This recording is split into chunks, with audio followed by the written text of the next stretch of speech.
بسم الله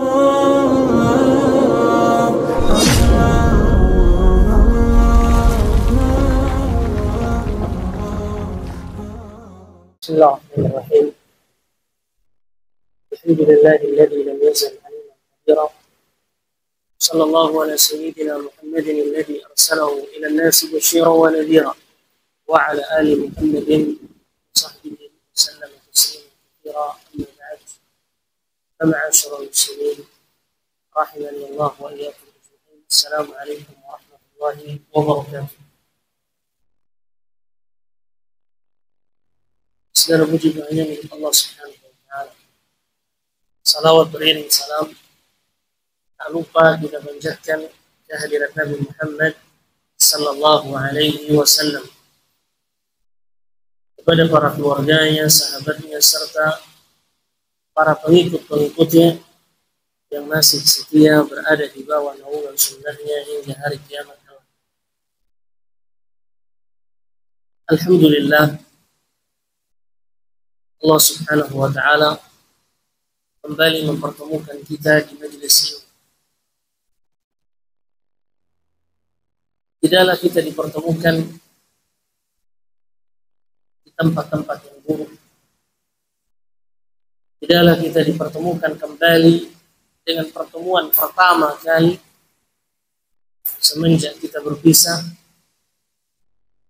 kecuali Allah pertemukan kembali kita dengan tempat yang baik. Banyak seseorang yang mengatakan, wahai Ustaz, kenapa di tempat-tempat yang mulia di situ ada keburukan, ada kemaksiatan? Kenapa ketika saya pergi ke Saudi saya temukan tempat prostitusi? Datang bertanya kepada salah seorang alim. Seorang alim itu menjawab, ketika saya berangkat ke Amerika, justru saya tidak menemukan itu. Saya justru bertemu dengan banyak orang-orang baik, banyak orang-orang soleh yang mengajak saya untuk berjamaah di masjid. Karena sesungguhnya keburukan itu akan mencari temannya. Keburukan akan mencari temannya, sebagaimana kebaikan akan mencari orang-orang. Dimanapun, kalau kita menjadi orang baik, maka kita bisa menularkan kebaikan bagi orang lain. Tapi kalau memang niat kita ke suatu tempat buruk, maka sebaik apapun tempat itu, kita akan bertemu juga dengan keburukan. Kenapa demikian? Karena niat kita memang mencari keburukan. Maka perbaiki niat kita, ikhwan fillah. Hatta di dalam majelis ini, walaupun kita di dalam majelis ilmu, perbaiki niat kita hanya semata-mata untuk menghilangkan kejahilan dari diri kita, kemudian menghilangkan kejahilan dari orang-orang yang insya Allah Ta'ala akan kita dakwai setelah kita mendapatkan ilmu. Alhamdulillah, kita kembali dipertemukan setelah Ramadan. Sebuah pemandangan yang sangat luar biasa. Ketika di Ramadan, kaum muslimin berlomba-lomba di dalam membaca Al-Quran. Pemandangan yang sangat menakjubkan kita jumpai kaum muslimin berlomba-lomba untuk salat berjamaah di masjid.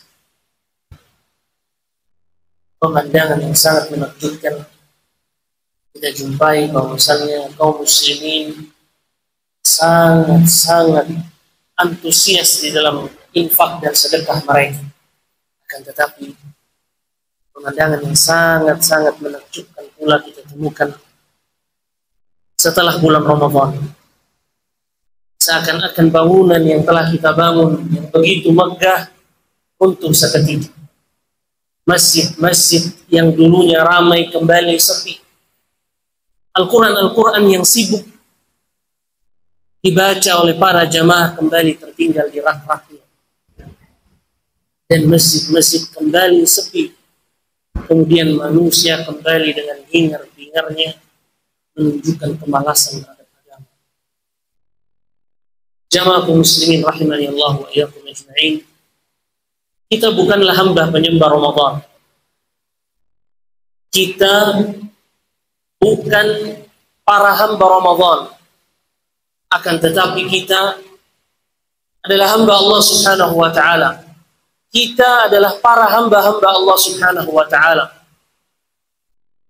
Salah seorang ulama mengatakan, kun rabbaniyan. Jadilah engkau seorang rabbani yang menyembah kepada Allah, yang hanya beribadah kepada Allah, hanya menjadi hamba Allah Subhanahu wa ta'ala. Wala takun ramadhaniyan. Dan janganlah kalian menjadi manusia yang hanya mengenal Allah Subhanahu wa ta'ala ketika datang bulan Ramadan. Ini tentunya sejelek-jeleknya manusia. Bahkan dikatakan oleh salah seorang ulama, Bishr al-Hafi, dia mengatakan, bi'sal qawm, qawmun la ya'rifun Allah haqqan illa fi Ramadan, kata beliau. Seburuk-buruknya kaum, kata beliau, adalah suatu kaum yang hanya mengenal Allah ketika Ramadan datang. Seburuk-buruknya kaum adalah mereka. Maka kita sebagai muslim ikhwani fiddin, kita dituntut untuk senantiasa beribadah kepada Allah Subhanahu wa ta'ala sampai nyawa kita dicabut oleh Allah Subhanahu wa ta'ala. Allah Subhanahu wa ta'ala menegaskan dalam surat Al-Hijr ayat 99, Allah mengatakan, wa'bud rabbaka hatta ya'tiyakal yaqin. Teruslah engkau beribadah kepada Allah. Teruslah engkau menyembah Allah Subhanahu wa ta'ala sampai datang kepadamu satu-satunya hal yang paling yakin, yaitu kematian. Hal yang pasti tidak bisa kita nego, tidak bisa kita mundurkan lagi. Kita ketahui bersama, sudah banyak manusia-manusia, orang-orang sebelum kita, yang mungkin beberapa minggu lalu bersama kita, kemudian telah meninggal dunia. Mereka yang kita lihat di Ramadan, Masya Allah, i'tikaf 10 hari terakhir, ternyata telah dijawab oleh Allah, itu merupakan Ramadan terakhir bagi mereka. Alhamdulillah, kita telah melewati Ramadan itu. Telah masuk di bulan Syawal. Allah Subhanahu wa ta'ala masih menginginkan kita memperbanyak amal. Makanya Allah Subhanahu wa ta'ala menuntun hamba-hambanya untuk senantiasa menyembah kepada Allah Subhanahu wa ta'ala sampai datang kepada kita kematian. Karena istiqamah ini adalah amalan yang paling Allah Subhanahu wa ta'ala cintai jamaah sekalian. Di dalam sebuah hadis yang diriwayatkan oleh Imam Bukhari dan Muslim dari Aisyah radhiyallahu taala anha, Nabi sallallahu alaihi wasallam mengatakan, khudhu minal a'mali ma tutiqun. Kerjakanlah, ambillah amalan-amalan yang kalian mampu kerjakan, tidak dalam bentuk paksaan, yang kalian mudah dalam mengerjakannya, kata Nabi SAW. Khudhu minal a'mali ma tutiqun. Ini Nabi sallallahu alaihi wasallam memberikan kisi-kisi kepada kita. Ambil amalan-amalan yang mudah untuk kita lakukan. Fa innallaha la yamallu hatta tamallu, kata Nabi. Sesungguhnya Allah Subhanahu wa ta'ala tidak akan pernah bosan sampai kalian bosan. Sesungguhnya Allah Subhanahu wa ta'ala tidak akan pernah putus memberikan balasan atas amalan kita, pahala kepada kita, sampai kita yang memutuskan amalan tersebut dengan kita malas. Kemudian Nabi SAW mengakhirkan hadisnya dengan mengatakan, fa inna ahabbal a'mal ilallah adwamuha wa in qalla. Sesungguhnya amalan yang paling dicintai oleh Allah adalah amalan yang sedikit namun dia berkelanjutan, konsisten, istiqamah. Itulah amalan yang dicintai oleh Allah Subhanahu wa ta'ala. Allah Subhanahu wa ta'ala berdasarkan hadis ini ingin menjelaskan kepada kita bahwasannya amalan yang kontinu, yang istiqomah itu lebih Allah cintai. Seseorang yang bersedekah setiap harinya 1.000 rupiah saja lebih dicintai oleh Allah ketika dia konsisten tiap hari daripada seseorang yang menyedekahkan hartanya 1 miliar namun sekali seumur hidupnya. Kenapa demikian? Karena dengan dia menyedekahkan hal yang kecil namun setiap hari dia lagi membangun jalan di atas istiqomah, memelihara ibadahnya. Dan inilah yang kita dituntut setiap kali kita salat, 17 kali dalam sehari kita mengatakan ihdinas siratal mustaqim. Di antara para ulama tafsir yang menafsirkan maksud dari doa ini adalah doa untuk kita konsisten di atas hidayah. Doa untuk kita konsisten di atas istiqomah, di atas jalan yang lurus itu. Karena istiqomah, jalan untuk menuju istiqomah sama dengan jalan siratul mustaqim. Dikatakan oleh para ulama sulukul istiqomah, suluku siratul mustaqim. Jadi meniti jalan yang lurus ini adalah makna dari istiqomah. Kalau kita ingin bawa dalam bahasa kita, istiqomah maksudnya adalah kita konsisten di atas jalan yang lurus. Konsisten di atas satu pendapat, konsisten di atas satu perkataan. Jamaah kaum muslimin rahimani Allah wa iyyakum ajma'in. Diriwayatkan di dalam sebuah hadis yang diriwayatkan oleh Abdullah bin Abbas. Beliau menyampaikan bahwasannya tidak ada satupun ayat, kata beliau, yang Allah subhanahu wa ta'ala turunkan kepada Nabi sallallahu alaihi wasallam yang lebih sulit dan lebih berat, kata beliau, bukan ayat tentang puasa, bukan ayat tentang sedekah, bukan ayat tentang jihad, kata Ibnu Abbas. Karena yang dimaksud oleh Abdullah bin Abbas adalah surat Hud ayat 112. Allah subhanahu wa ta'ala mengatakan fastaqim kama umirta wa man taba ma'aka, kata Allah subhanahu wa ta'ala, beristiqomahlah engkau wahai Muhammad sebagaimana apa yang diperintahkan kepadamu dan bersama orang-orang yang bertaubat denganmu. Ini adalah ayat yang paling berat yang diturunkan kepada Nabi SAW. Bukan ayat tentang jihad, hijrah, bukan. Tapi ayat tentang istiqomah. Karena kita dituntut untuk seperti ibadah kita di Ramadan sampai kita mati. Sekhusyuk itu kita di Ramadan, setelah Ramadan kita dituntut hal itu sampai kita mati.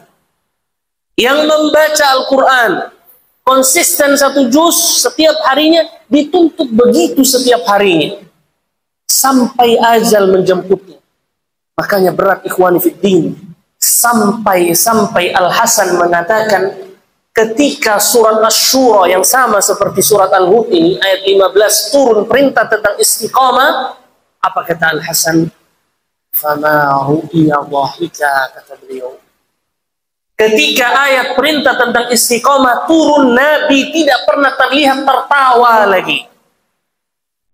Nabi yang selalu ketika sahabat bertemu dengannya mutabassiman, talqatul wajh, bersinar dengan senyuman, ketika ayat ini turun jarang beliau terlihat tertawa, saking beratnya. Ketika seseorang bertanya, Ustaz, Masya Allah saya bisa istiqamah di Ramadan, tapi ketika Ramadan berlalu dari saya, kenapa begitu sulit bagi saya untuk kembali sholat berjamaah?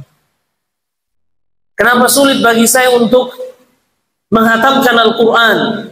Kenapa sulit bagi saya untuk selalu sedekah setelah Ramadan? Apakah saya saja yang merasakan demikian? Tidak, jamaah sekalian. Semua kita merasakan hal yang sama. Bahkan Nabi, sosok yang paling mulia, merasakan perintah istiqomah begitu berat.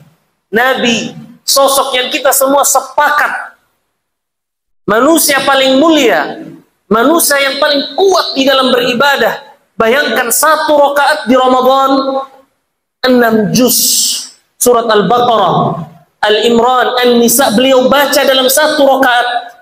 Seorang sosok yang dikatakan oleh Aisyah, lima tasna'u dzalika ya Rasulullah. Beliau ketika sholat sampai tawarramat qadamah, kedua kakinya bengkak ikhwani fiddin, saking panjangnya sholat malamnya. Sampai Aisyah mengatakan, kenapa engkau melakukan demikian ya Rasulullah? Sosok yang begitu mulia merasakan perintah istiqomah berat ikhwani fiddin. Maka perjuangan setelah Ramadan bukanlah perjuangan yang gampang. Bagaimana kita menjaga konsistensi istiqomah yang kita telah lakukan sebulan penuh di Ramadan, tetap kita jaga di 11 bulan berikutnya. Itulah sebenar-benarnya tantangan. Itulah perintah yang paling berat yang setiap dari kita berpikir setiap harinya bagaimana untuk menyamakan ibadah kita dengan Ramadan. Ikhwani fiddin, azani Allah wa iyyakum ajma'in. Dikatakan oleh Al-Imam Ibnul Qayyim di dalam kitab Madarijus Salikin, beliau menganalogikan tafsiran para ulama mengenai istiqomah. Beliau mengatakan istiqomah itu bimanzilatir ruh lil badan, kata beliau. Istiqomah itu ibarat ruh bagi badan kita, ruh bagi jasad kita. Seganteng apapun antum, kalau keluar jasad antum, berguna nggak ikhwan fillah? Berguna nggak? Ganteng gitu, masya Allah, badan kekar, kulit mulus, tapi ruh antum telah meninggalkan badan antum. Berguna nggak ikhwan? Ada nggak yang mau duduk-duduk dekat antum ikhwan fillah? Ada nggak? Ada nggak yang mau curhat-curhat lagi? 2 hari busuk gitu kalau dibiarin. Kita lihat nanti kenapa tafsiran ini harus ada. Kita lihat nanti di ending. Kenapa tafsiran ini dianalogikan oleh para ulama? Istiqomah harus senantiasa ada sebagaimana harus adanya ruh di badan kita. Allah Subhanahu wa ta'ala menyebutkan di dalam Al-Quran.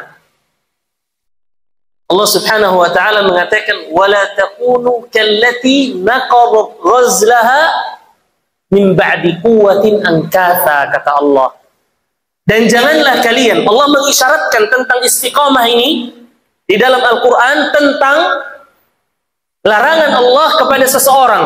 Kata Allah Subhanahu wa ta'ala, janganlah kalian jadi seperti halnya seorang wanita yang dia menjahit baju, lalu kemudian baju tersebut telah jadi, kemudian benangnya dia urai lagi, dia lepaskan kembali. Paham analoginya?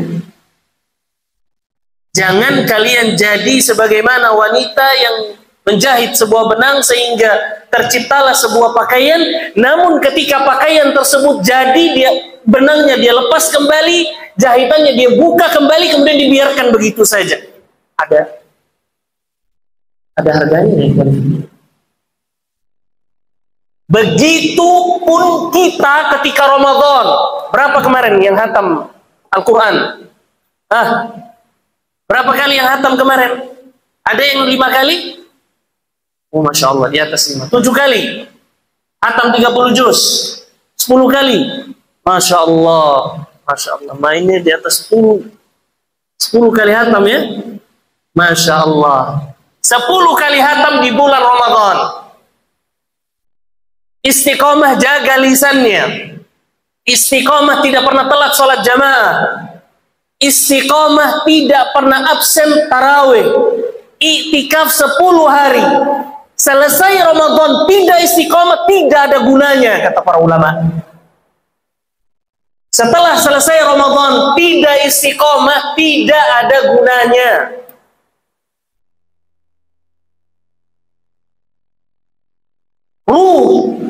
Ketika keluar, selesailah itu badan. Tidak ada gunanya ikhwan fiddin kita menjadi hamba Ramadan. Jangan kita jadi hamba yang kalau ada event baru tuh kita semangat di situ. Tidak.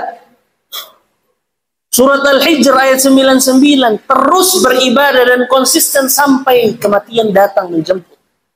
Itu perintah dari Allah Subhanahu wa taala. Seperti seseorang yang telah menjaga makannya, diet 6 bulan full. Jaga makan, nggak pernah makan yang karbo-karbo begitu. Minum susu protein terus, makan hanya dada ayam, kulitnya dikasih ke raihan. Semangat lari pagi tiap hari, workout, nge-gym gitu kan. Setelah itu 2 bulan saja misalkan, kembali makannya, kembali makan sembarang. Kembali nggak fokus terhadap olahraga. Kira-kira badannya kebentuk nggak itu? Kebentuk. Jadi six mom itu. Kebentuk. Iya. Nggak guna. Bayangkan, begitu detailnya.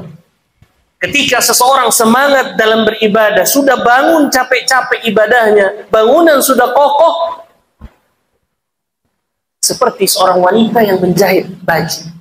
Setelah bajunya selesai, misalkan dia seorang tailor, seorang penjahit terkenal yang kalau jadi bajunya itu 10 juta.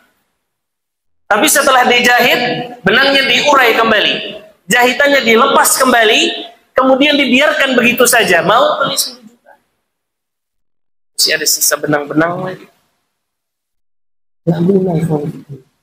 Begitupun seseorang yang tidak konsisten di dalam beribadah. Karena kita dituntut untuk terus konsisten serta kokoh di atas istiqamah. Makanya para ulama mewanti-wanti kita. Di antaranya Syekhul Islam Ibn Taimiyah rahimahullah, dia mengatakan janganlah engkau menjadi seorang hamba yang setengah-setengah, kata beliau. Iyyakum wat tansif, kata beliau. Jangan kalian jadi hamba yang setengah-setengah. Melakukan suatu hal setengah, melakukan suatu hal setengah-setengah. Kira-kira berhasil nggak yang begitu, ikhwan? Nggak berhasil. Makanya ketika seseorang telah konsisten menggali lubang yang ke-99, di situ dia nyerah. Ternyata harta karunnya di lubang ke-100. Banyak dari kita ikhwani fiddin gagalnya bukan di Ramadan, tapi gagal ketika keluar dari Ramadan semangat membaca Al-Quran. Ketika Ramadan pergi, Quran pergi juga dari kita. Hilang dari tangan kita Al-Quran, hilang dari tangan kita salat malam, hilang dari tangan kita zikir kepada Allah Subhanahu wa taala dan amal-amalan saleh lainnya. Maka para ulama memberikan kepada kita sebuah kaidah. Kaidah ini berlaku dalam semua ilmu. Kata para ulama, man thabata nabata. Apa kaidahnya? Man thabata nabata. Sekali lagi, man thabata nabata. Barang siapa yang konsisten di satu titik, pasti dia akan tumbuh dan berkembang. Subhanallah, kaidah ini disebutkan juga kemarin di daurah tentang permasalahan dakwah. Tapi kita bawa kaidah ini dalam permasalahan istiqamah. Ketika seseorang konsisten di dalam beribadah, maka dia akan berkembang ikhwani fiddin. Itulah yang kita dapati ketika kita menyaksikan seseorang sulit untuk lupa. Saya mau tanya di sini, ada yang lupa surat Al-Fatihah? Ada yang lupa? Ada? Ya ada, soh. Apa yang menyebabkan kita sulit lupa surat Al-Fatihah? Istiqamah kita baca setiap hari. Laisa kadzalik. Surat Al-Hud ayat 112. Ada yang ingat? Ada yang ingat? Enggak kan? Baru dengar malam ini. Istiqamah baca. Begitupun dengan tahfidz. Istiqamah terus baca sampai lelah ikhwan fillah, sampai capek. sampai kita tidak ada lagi tenaga, di situ baru kita istirahat.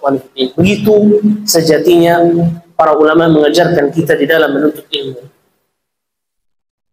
Maka wajar saja kalau dikatakan oleh para ulama, al-istiqamatu khairun min alf karamah.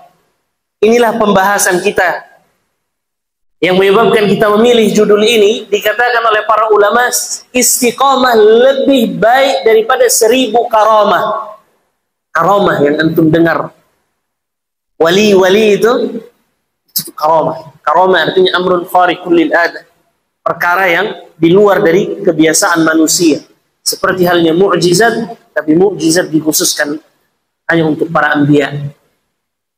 Istiqamah kata para ulama lebih baik lagi daripada 1000 karamah yang dimiliki, karena beratnya istiqamah. Sulit istiqamah itu, makanya hanya sebagian orang yang lulus. Orang yang bisa istiqamah itu hanya sedikit. Makanya para ahli tafsir jumlahnya sedikit. Para ahli hadis jumlahnya sedikit, karena hanya sedikit saja yang mampu istiqamah. Ikhwan fiddin. Bahkan ada seorang ahli dalam hal duniawiyah, dia sampaikan di biografi beliau yang menyebabkan dia sukses mendapatkan harta yang banyak. Kata beliau, dia selalu istiqamah berangkat, memasuki gerbong kereta, masuk di, antum tahu kartu yang tap begini itu kan ada beberapa pintu itu. Nah, dia selalu istiqomah tap dari pintu itu, dari pintu yang sama, selalu duduk di gerbong yang sama, selalu berangkat di jam yang sama. Itu kata dia yang menyebabkan hasil karya saya ini laku keras, kata beliau, karena istiqomah dalam hal duniawiyah saja dia istiqomah. Maka kita sebagai penuntut ilmu harus membangun istiqamah ini mulai hari ini, sedini mungkin.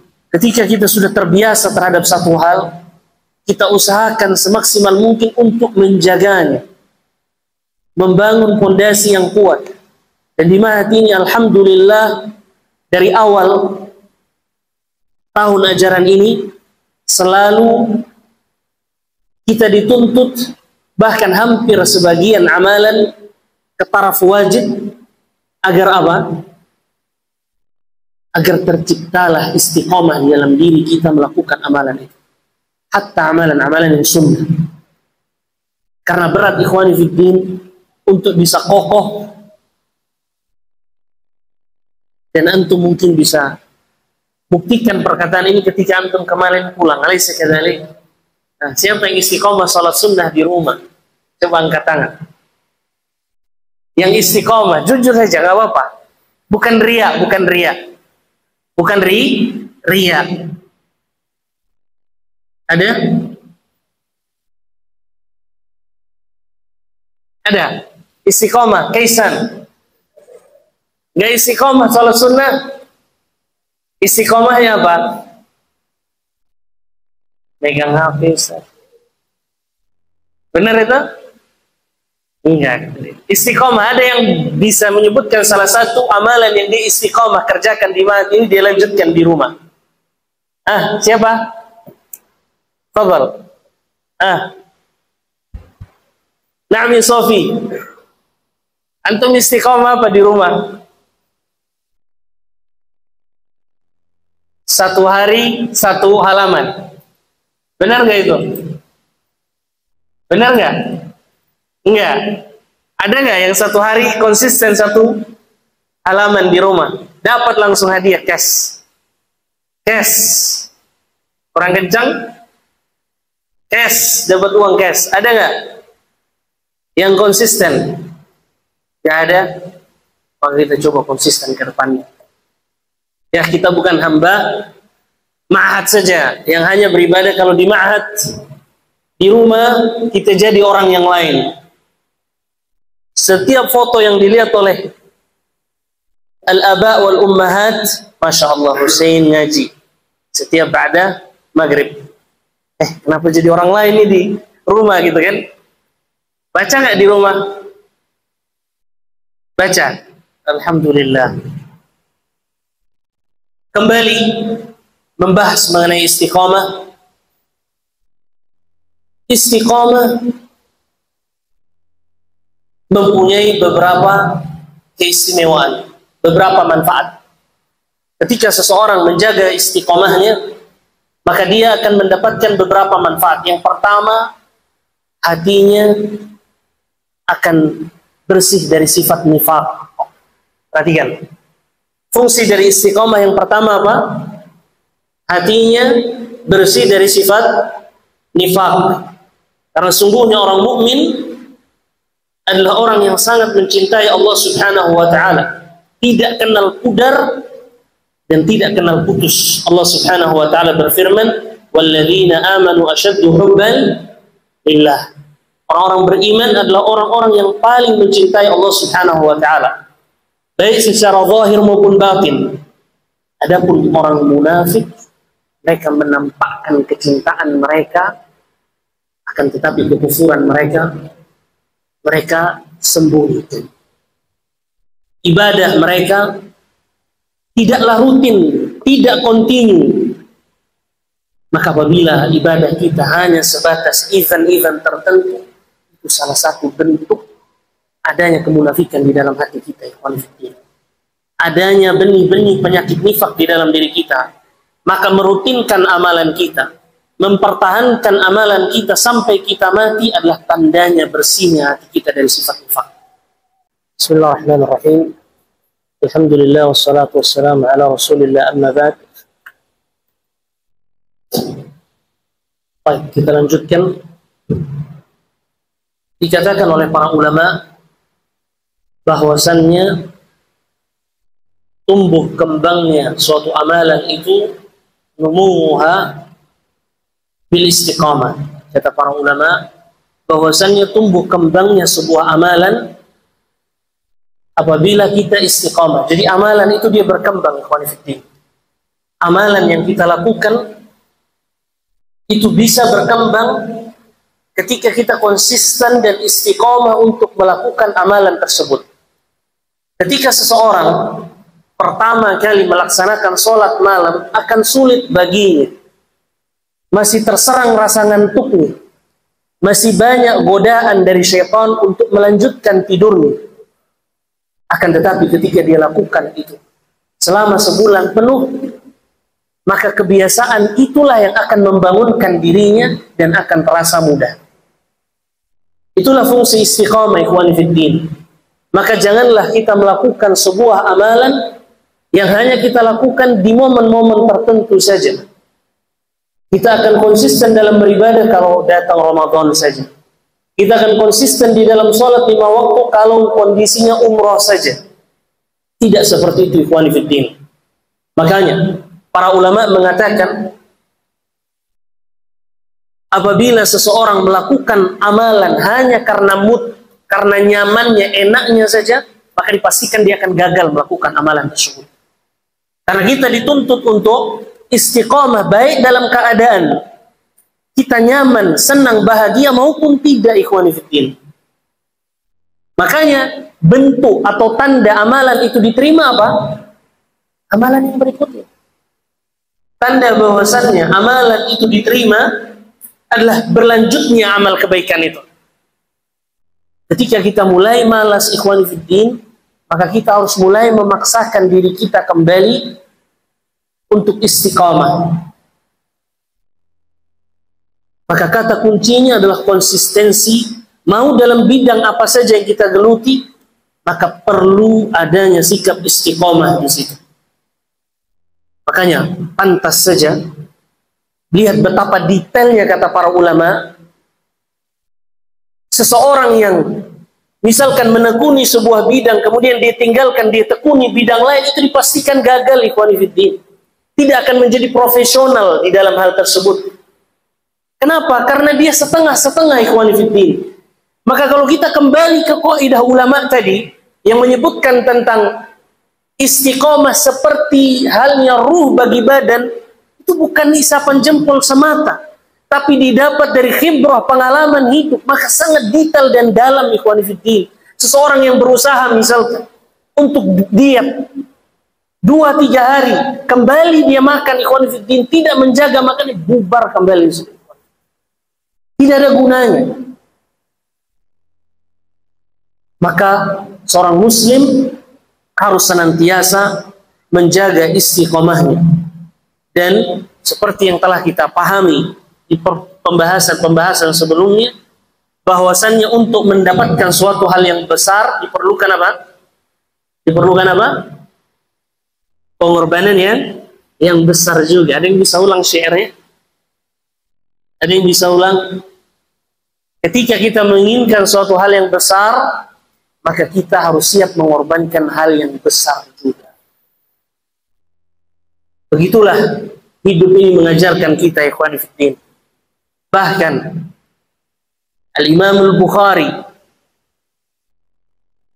ketika dia akan membuat masterpiece, yaitu sebuah kitab Sahih Bukhari, dia datang ke seluruh syekhnya membawa kitabnya yang sudah selesai, dia tulis, dia cari, dia teliti, kemudian setiap hadisnya dia katakan, ma wada'tu fi sahihi hadha hadithan illa wa sallaitu rak'ataini, kata beliau. Tidaklah kuletakkan satu hadis dalam kitab Sahih Bukhari ini kecuali aku salat istikharah 2 rakaat. Apakah hadis ini memang pantas, memang pas untuk saya letakkan di dalam kitab Sahih Bukhari atau tidak? Setelah itu dia bawa ke dalam kita kepada masyaikh dia untuk dilihat kembali. Betapa beratnya usaha kalau kita lihat dari pertama kali dia menuntut ilmu hadis, berjalan 14.000 km berjalan, ya. Maka begitupun istiqamah. Ketika seseorang ingin mendapatkan surga Allah Subhanahu wa ta'ala, maka jalan terbaik adalah dia tetap konsisten serta istiqamah, kemudian kokoh di atas beribadah kepada Allah. Dan jangan sekali-kali ada keinginan hati untuk melenceng, mencoba-coba. Karena pada saat seseorang mulai mencoba-coba tentang dosa, Allah katakan apa? Falamma zaghu azaghallah. Ketika mereka mulai berpaling, mulai mencoba-coba kemaksiatan, mulai menghindari jalan istiqamah, maka ditakutkan disitulah Allah Subhanahu wa ta'ala palingkan. Bukan antum lagi yang palingkan, Allah yang palingkan, karena sifatnya ingin coba-coba keluar dari jalan kebaikan. Makanya perlunya adanya ta'awun fima bainana, adanya tolong menolong dalam istiqamah. Karena apabila sendiri, ikhwan fillah, berat seseorang untuk istiqamah. Dia perlu mencontoh teman-temannya yang lain. Dia perlu melihat tauladan-tauladan dari temannya. Maka jadilah kita sebagai seseorang yang dikatakan oleh Nabi SAW sebagai pembuka pintu kebaikan dan penutup pintu keburukan. Ketika antum menjadi tauladan yang baik, maka banyak dari teman-teman antum yang tetap akan bertahan, ikhwani fiddin, karena melihat betapa kokohnya antum di dalam beribadah, di dalam menuntut ilmu. Banyak dari kita yang dulunya sempat akan menyerah, akan tetapi melihat beberapa saudara kita bertahan, kaki mereka di atas kesusahan itu, sulitnya dalam menuntut ilmu, itu yang membuat kita tetap bertahan. Tapi kalau seandainya semuanya bubar, kita juga tidak akan kuat, ikhwan fillah. Makanya ketika salah seorang murid dari Imam Ahmad bertanya kepada Imam Ahmad, wahai Imam, kata beliau, mengapa diriku apabila sholat bersama orang-orang soleh berjamaah di masjid khusyuk, akan tetapi ketika aku sholat sendirian tidak ada kekhusyuan, wahai Imam? Apa jawaban Imam Ahmad? Apa jawaban Imam Ahmad? Ria Anda, kata begitu. Lihat Imam Ahmad. Imam Ahmad balah mengatakan, tilka barakatul muslim alal muslim. Itu merupakan keberkahan seorang muslim terhadap muslim yang lainnya. Al-Imam Ahmad tidak mengatakan Anda adalah seorang yang riya, tidak. Itu adalah fungsinya al-law, al-ju, atmosfer baik. Ketika kita berada di tempat yang baik, kita juga akan baik, ikhwani fiddin. Ketika kita melihat teman-teman kita semua rajin, ikhwani fiddin, bi'ah kita, lingkungan kita baik, akan memompa diri kita untuk baik. Makanya kata para ulama, saya lupa namanya, dia mengatakan berteman dengan seorang ulama itu mahal, butuh bayar mahal, ikhwani fiddin. Untuk safir ke rumah mereka, bertemu dengan mereka, melihat keseharian mereka itu mahal, ikhwani fiddin. Dan di antara yang mahal itu sangat-sangat sedikit di zaman kita. Maka jadilah, usahakanlah kitalah orang itu, ikhwan fillah, yang menjadi penutup pintu keburukan dan pembuka pintu kebaikan bagi orang-orang di sekeliling kita. Sebagai penutup, mungkin kisah ini saya pernah ceritakan, saya lupa. Ada takjub di dalam diri seseorang ketika ada seorang pemuda yang baru berinjak umur 20-an ke atas, akan tetapi pemikirannya sangat-sangat matang. Sangat takjub kita dengan pemuda ini. Seorang pemuda yang mendatangi Ustadz, kemudian dia mengatakan, Ustadz, saya telah resign dari tempat kerja saya sebelum. Kenapa? Habis di tempat saya sebelumnya, itu tuh gak bisa sholat 5 waktu ada waktu, gak bisa sholat tepat waktu, kata beliau.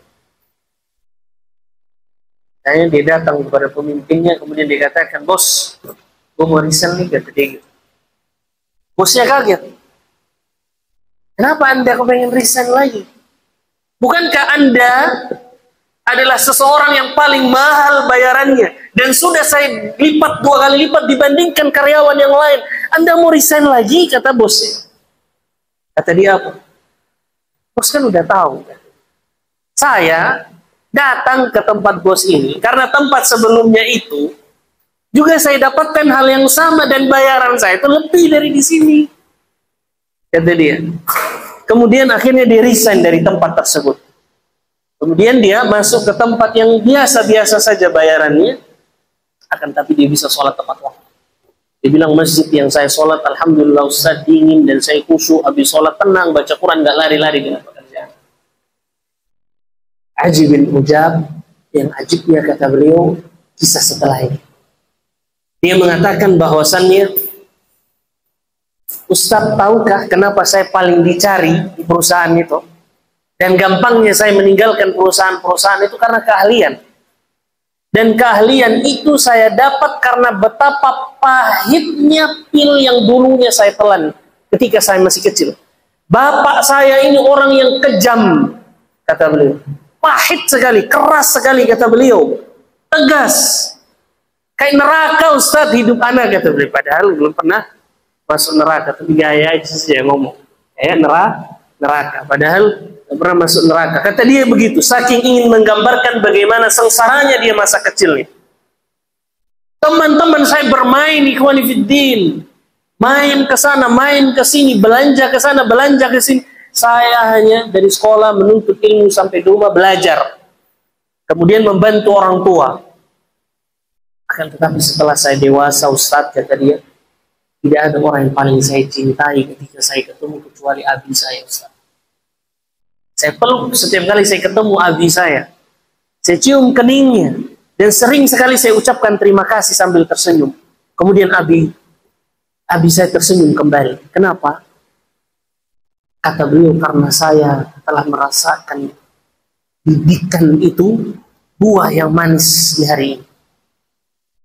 Kata beliau, apa yang kalau saja saya tidak dididik sekeras itu, tidak mungkin saya jadi seperti sekarang ini orang yang paling dicari.